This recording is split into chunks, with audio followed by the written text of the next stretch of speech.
Caloroga Shark Media. Hey, I'm Johnny Mac, and good news if you're with the Fun Police. Hi, I'm Johnny Mac with 5 good news stories. Yeah, Fun Police fans are going to be excited about this one. So at Texas Tech, they had a tradition.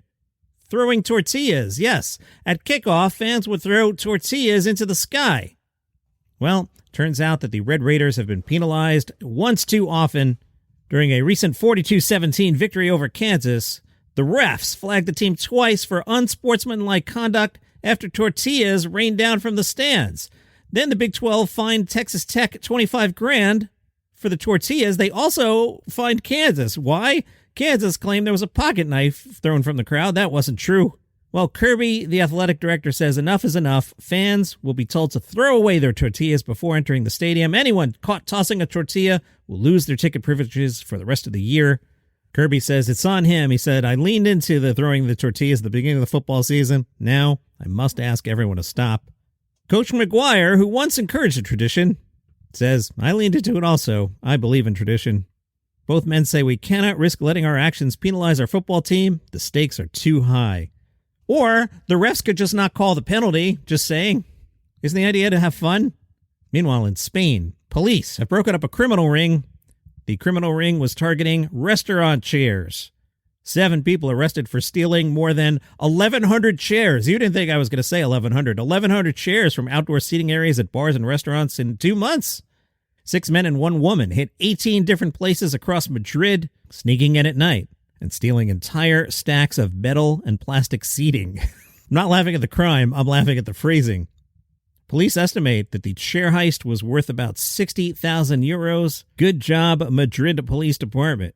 Good news for a woman who found her family. So way back when Louise was 8, she found out the man she thought was her father wasn't her father. Louise's mom was in a relationship, living together with another man for about a year before finding out she was pregnant. When Louise was a child, Mom would say that real dad was irresponsible, probably in prison or maybe even dead. Louise always wanted to know who her father was. In 2010, she placed an ad in the Lost Touch column of the newspaper, which said, I'm trying to trace a Gary who lived in the local town in the late 60s. 3 years later, she got a call from a woman named Mary Ann, who said she was Louise's half-sister. Turns out Graham, whose dad is now 81 years old, he found the ad when Googling his own name. He wondered what had happened to Louise. He decided to send an intermediary to get in touch.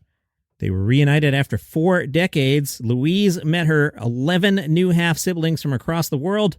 Turns out Graham fathered 12 children by 7 women. Louise now has 11 siblings, but said to hear her real father say, I love you, was very moving. She says, I felt complete. We hit it off straight away. I feel like I've known him forever.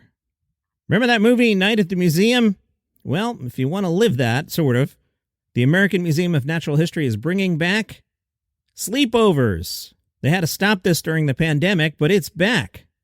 Now, museum president Sean warns you, things don't come alive at night. I haven't seen T-Rex up and around, but it's still fun to sleep over at the museum. Tickets, $225 a person. Sean says, yeah, it's not a trivial price point, but a sleepover in the museum is really a unique experience. Now, if you want something a little less pricey, you could sleep over at the Intrepid Museum. That's the aircraft carrier that's over on the Hudson River. $99 overnight. Sean also says, don't get carried away with the movie Night at the Museum. He points out there's no Egyptian wing here. We have sections that cover Egypt, but people think there's like mummies and stuff, which we don't have. And Frank, he's 95 years old. He's into Taylor Swift. He's at the Remington Heights retirement community. He was chatting with a staff member who complained that Taylor Swift had never written back to her fan letters. Frank said, I know some people. He started his own Taylor Swift fan club. People across the country started joining in. Frank wound up on TV wearing an I Love Taylor button, orange Swiftie bracelets, and even a Taylor Swift license plate attached to his walker. They're going to send a care package to Taylor and Travis.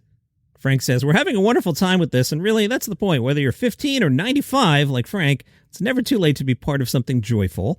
Nobody's heard from Taylor yet. I hope that happens, and when it does, I will tell you about it, because this is 5 good news stories, and you have an awesome day.